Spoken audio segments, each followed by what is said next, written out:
Hello, all. Welcome to the Women Lawyers Association meeting discussing the Fayette County Bar Foundation. With us, we have Langdon Worley, Andrew DeSimone, Katie Mooney, Corissa Phillips, and Lindsey Burke.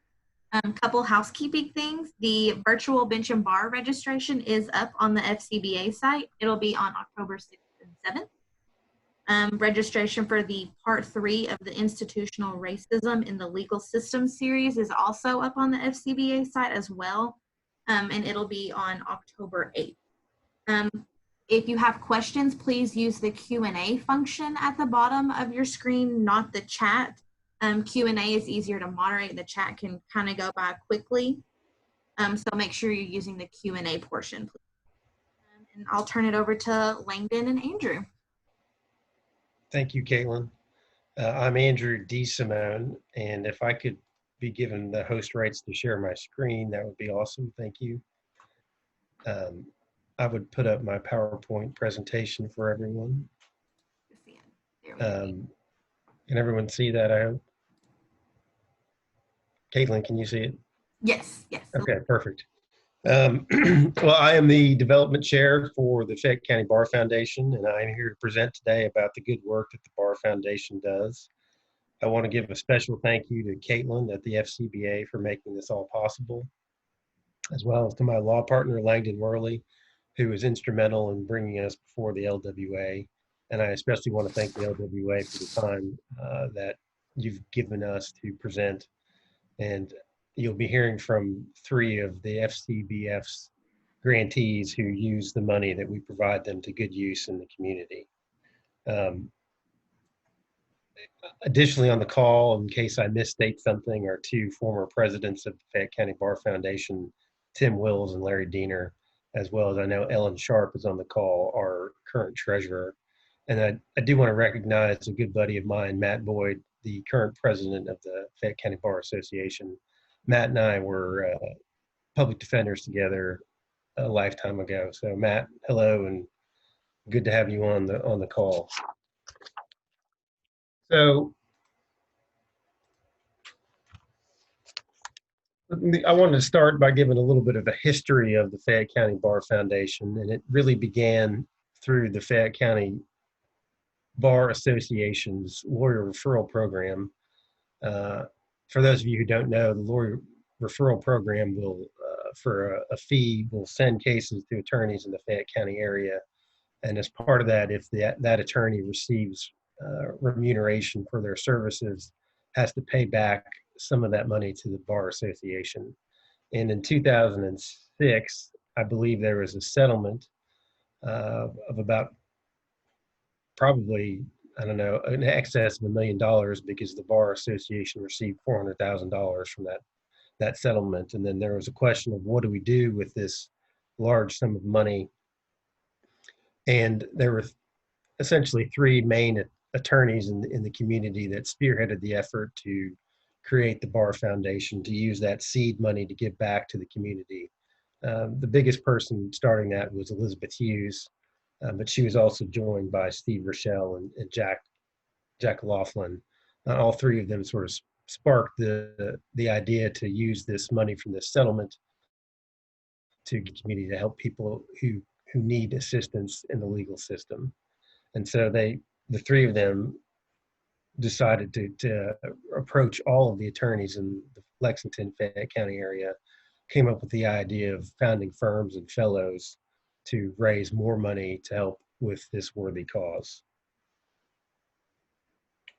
And so here's a slide showing, these aren't actually the founding firms, because some of the founding firms from 2006 are no longer in existence.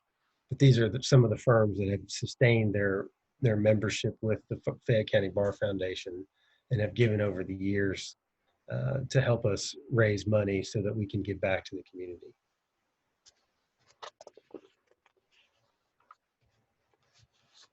You go on to the Fayette County Bar Foundation's webpage, which is fcbf.net. You can see a full list of the fellows. I would actually say it's probably not up to date, because I know some attorneys who are fellows aren't on there, but it gives you an idea of who in the community has given money to the Bar Foundation. You can actually pay your fellowship dues directly on that webpage. And I would urge anyone on the call, as I'll explain later, to join to become a fellow if they aren't already. It's a $250 donation for 4 years for $1,000, and it provides you with a tax deduction, which is always important. But it more important than that, though, it gives you the satisfaction of knowing you're helping people who need help in the legal system. So what is the Bar Foundation's mission? Essentially, it's to assist in the delivery of legal services to the poor in our community, to help with law-related public education, and to improve the judiciary, the legal profession, and the citizens' access to justice. Each year, the board of directors meets and decides on who and the nonprofit organizations that should be given money to. And it's probably the most exciting board meeting we have for the year because this is when we actually help people who need our assistance. And, since we began $366,000 in charitable grants, currently we give about 35% or 35,000 each year to our recipients. The giving is actually tied to the amount of assets we have. We try to keep it at about 3 to 5% of the number of our assets. And that's why it can go up or down depending upon how well the foundation is doing. And this is just a graph that sort of gives you an idea of our donations from 2007 to the present. You can see it's gone up as our assets have increased. All right, so with that, I would like to introduce our 3 guests who are involved today, and each one of them will be given the time. And ladies, take as much time as you want to talk about your mission, because this is why the Fayette County Bar Foundation exists. And I'm going to call upon you in no particular order, but hopefully each of you can describe your mission, how you see the grant process with the Fayette County Bar Foundation as proceeding, and then how you use the money that the Bar Foundation provides you. So with that, I'd like to call on Lindsey Burke of Micah Legal to discuss her thoughts, and we appreciate you being here, Lindsey. Take it away. Thank you so much for having me today, Andrew and Langdon and Caitlin. The Fayette County Bar Foundation is an invaluable partner to Micah Legal. We can't say enough how grateful we are for your support and for the amazing work that you allow us to do through your financial contribution to Micah Legal through the grant process. For those of you who are not familiar with Micah Legal is a nonprofit law office that started in early 2017. I was a social worker before I became an attorney. And when I was a social worker here in Lexington, I realized that there were a lot of people who needed legal help, but unfortunately weren't able to get it. Perhaps they didn't qualify for legal aid, or they made a little too much money, but they weren't able to pay a full rate to an attorney. And so many of those clients of mine were forced to go to court alone or simply to ignore their legal issues. And that's why I decided to go to law school and actually wrote about Micah Legal in my applications to law school.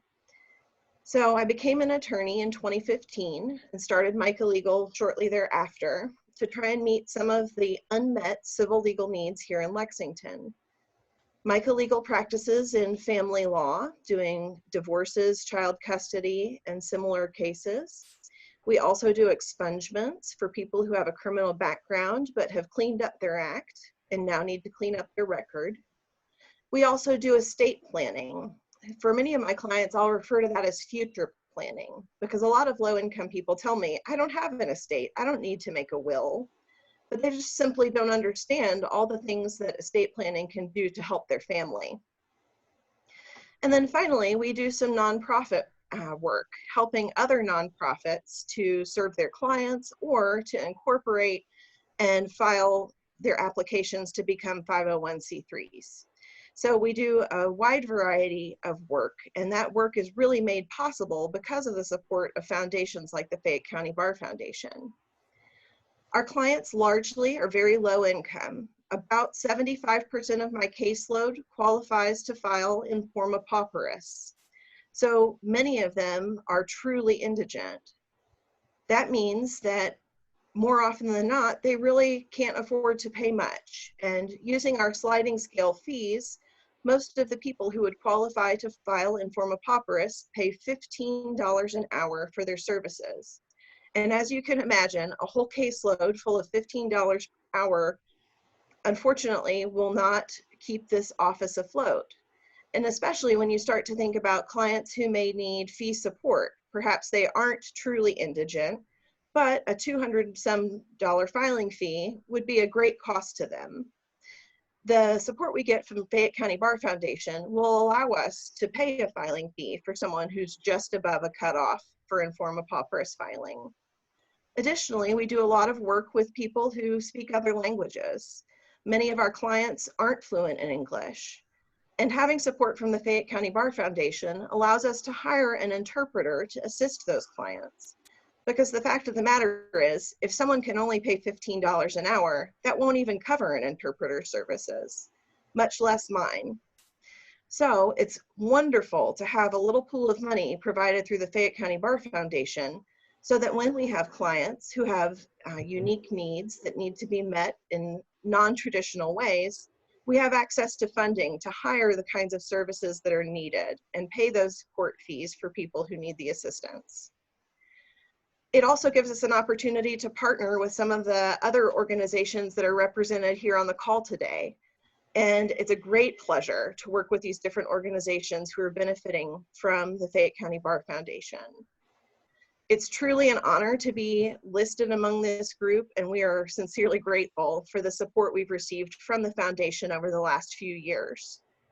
I have one exciting announcement, which is next week, Micah Legal will be hiring our first associate attorney.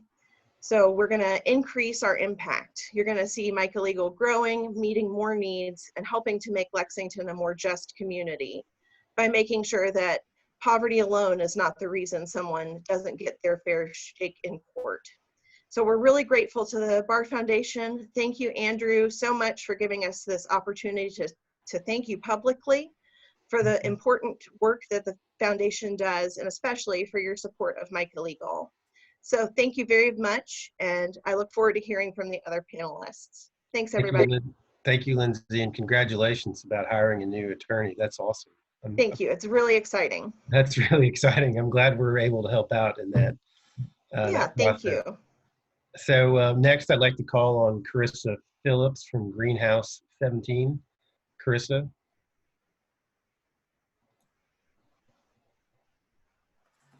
Hello. Hi. Hi, my name is Corissa Phillips. I am the External Relations Director at Greenhouse 17. I am here representing Darlene Thomas, our Executive Director. I think many of you might know her. She is in Northern Ohio right now doing some training for domestic violence shelters in that region, so she could not join today, but she wanted me to say hello. We are so grateful for the Foundation's support of our mission. We requested your support last year to help our emergency shelter renovation project. Greenhouse 17 is a nonprofit organization committed to ending intimate partner abuse, and we accomplish this mission by nurturing lives harmed. And one of the primary ways that we do that is through our emergency shelter facility. It is situated in rural Fayette County, so it's kind of where Winchester Road heads out of town. We're in that area of the county, surrounded by horse farms, and we are on a 40-acre property. Our shelter is. Before the renovation, the emergency shelter could accommodate 32 adults and children, and after the renovation, it can now accommodate 10 more, so 42 adults and children. If it's okay, I have some just images to share. Andrew, would that be okay and allowed? I think that would be excellent, Corissa. Okay. Our project was so visual, I wanted to make sure we had some images to share. Let me get it up and I'll share my screen.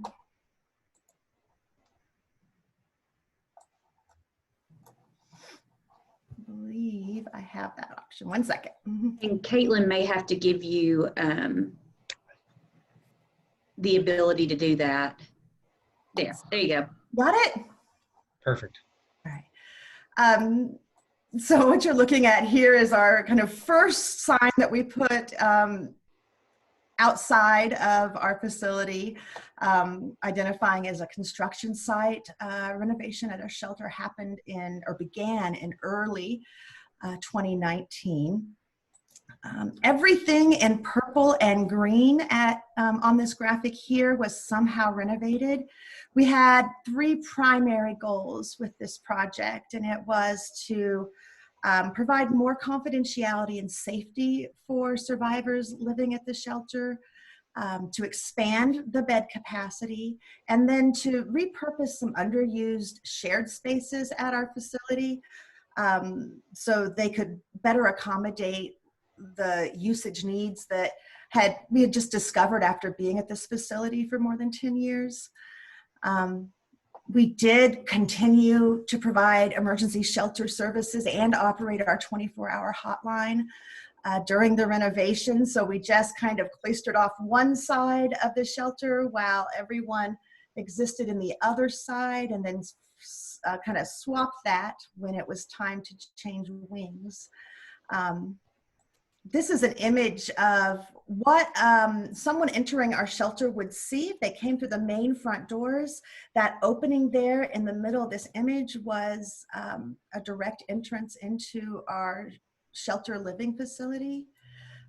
The renovation changed that. This is from the exact same view after the renovation. So we resituated our crisis office, the hub of our emergency shelter, to fill in that open doorway and to provide a code accessible entryway to the shelter living space. So guests and community partners and supporters who come out to the shelter did not have access to the living spaces. So that was a really important safety improvement that happened.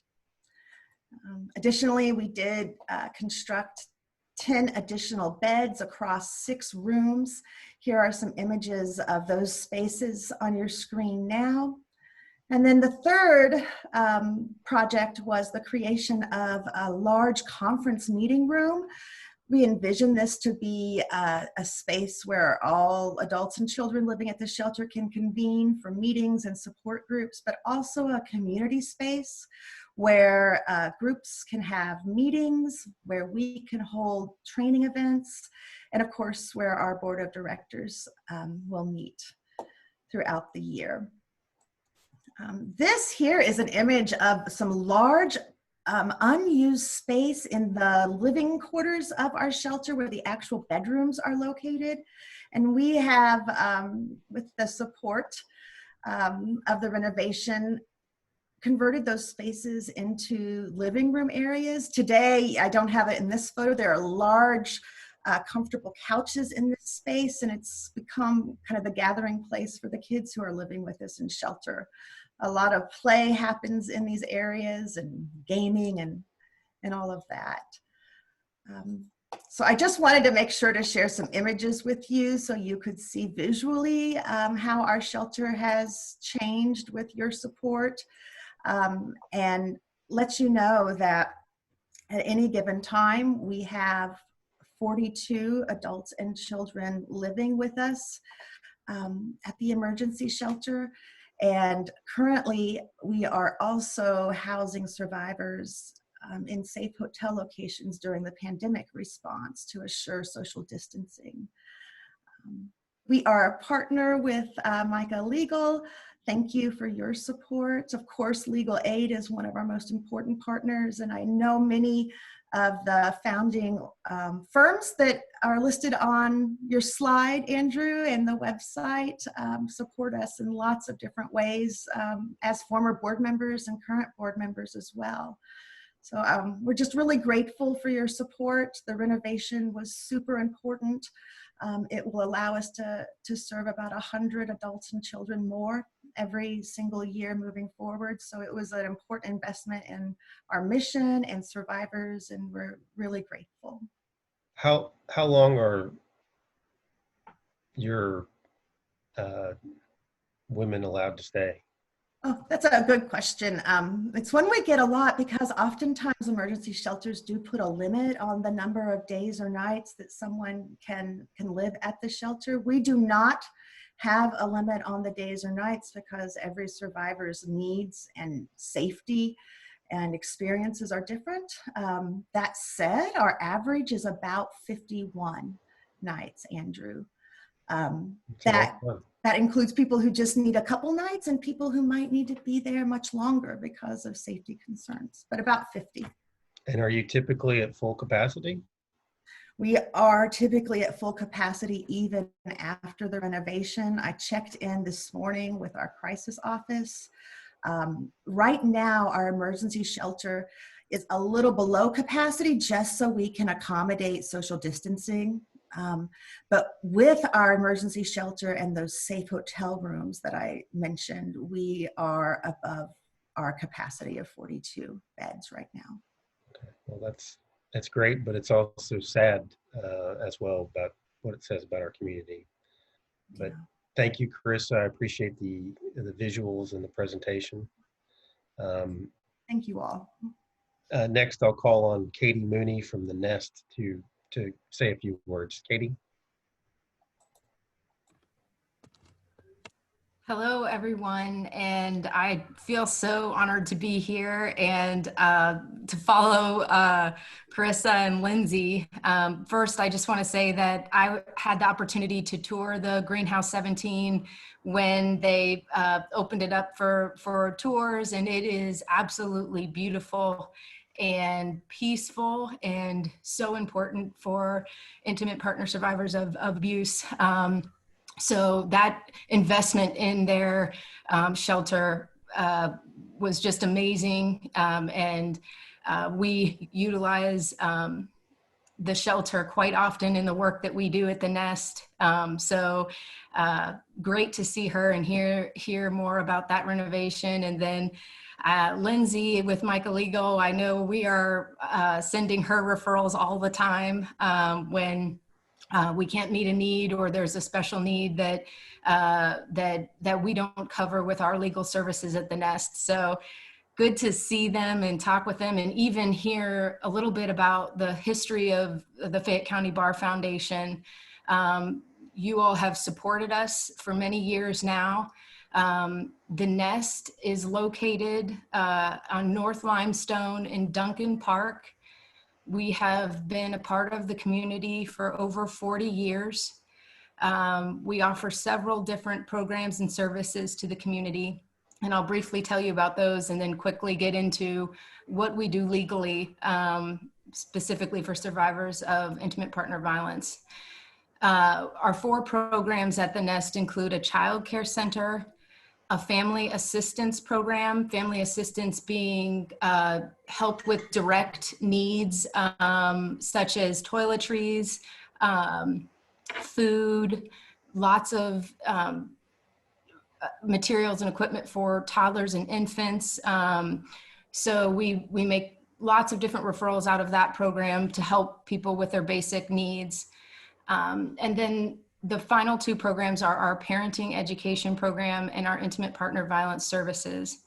Many of our families are involved with child protective services, and we offer groups, classes, individual counseling for those families as they work through their prevention plan and their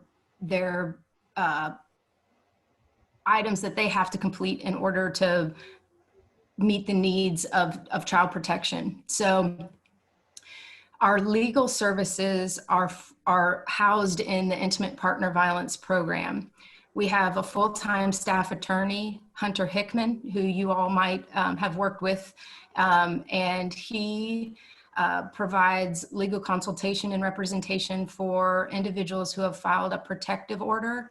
And so he serves Fayette County, but he does serve other counties, surrounding counties as well. Most of our clients are in Fayette County. And so he's there at the domestic violence docket every day, Monday through Thursday, when needed and if needed. So most of his work centers around that protective order process, but we also realized fairly quickly into our work that there are other pieces, not just getting protection, but divorce and custody become an issue in some of these cases. And so over the years, we've expanded to be able to offer divorce and custody services after you've gotten your protective order. So we utilize those services with contracted attorneys. And so all of these things that I'm speaking of with what Hunter does, and we are contracted with John Kleinschmidt and John Hampton to do the divorce and custody work. The Fayette County Bar Foundation is a critical part of us being able to provide those services. Hunter touches probably about 500 people a year with either education, consultation, or representation. There are cases in the domestic violence court docket with the passing of sort of expanding who can file for protection.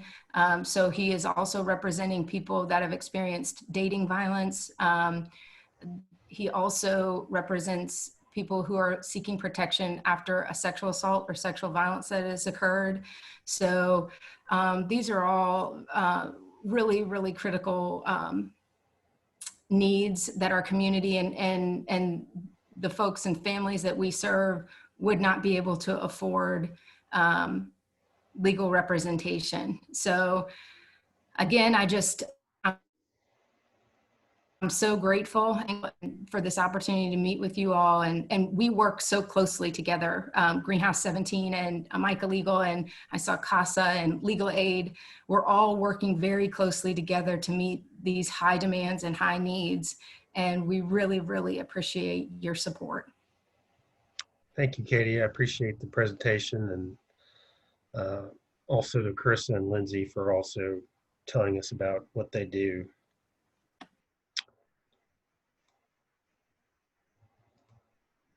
Now, the Bar Foundation, though, has a problem, and we're hoping that we can receive the assistance of the people on the call.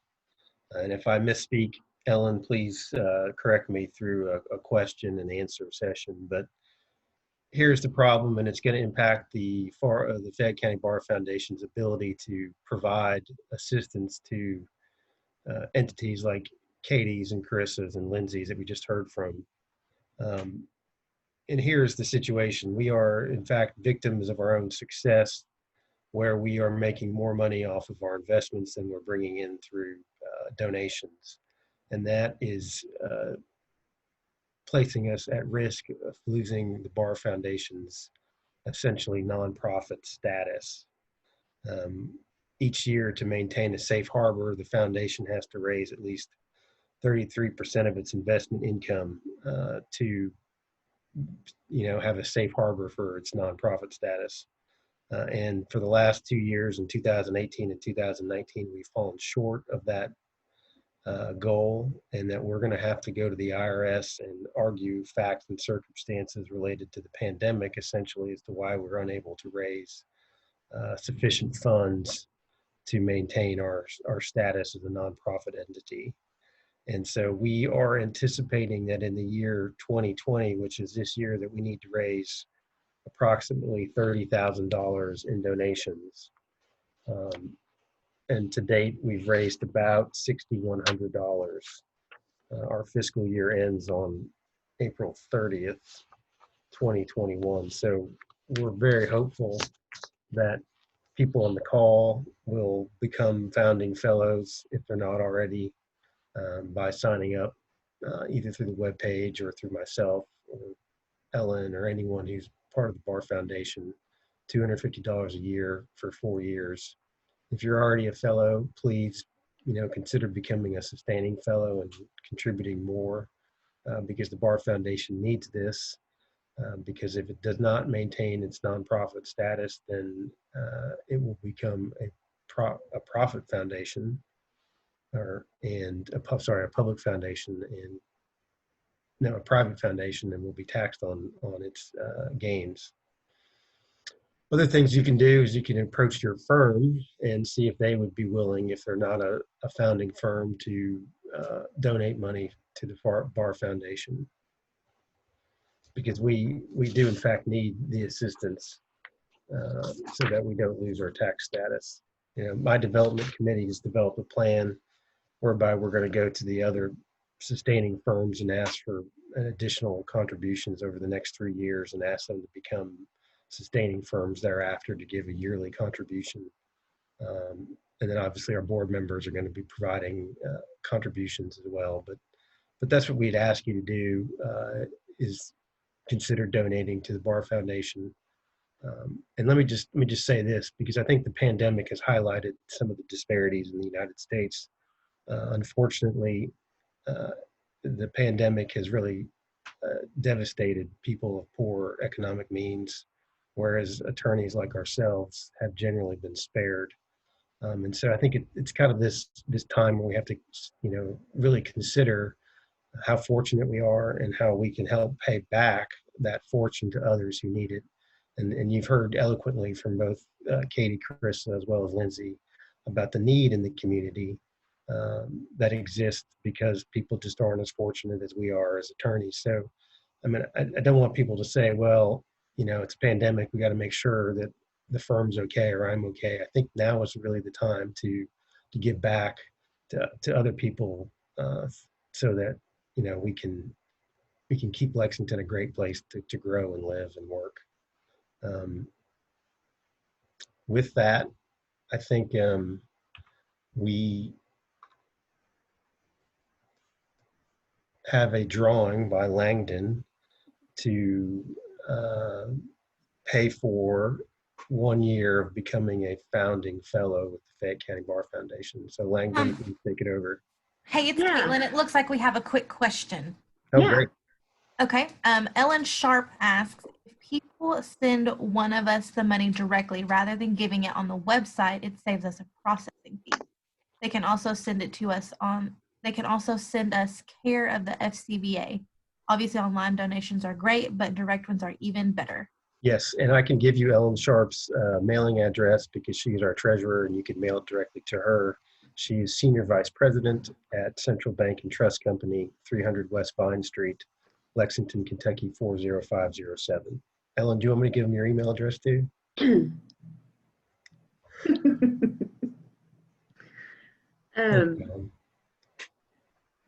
Sure. Yeah, she said yes. Oh, okay. It's esharp@centralbank.com.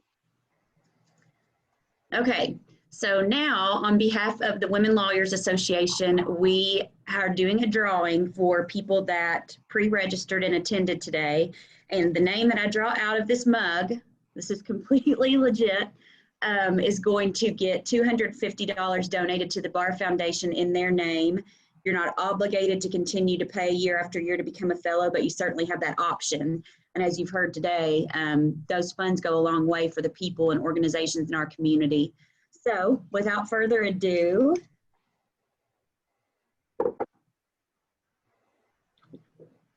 I just drew Ellen's name out. It's Stephanie Wardock Lindsey is the winner. Woo!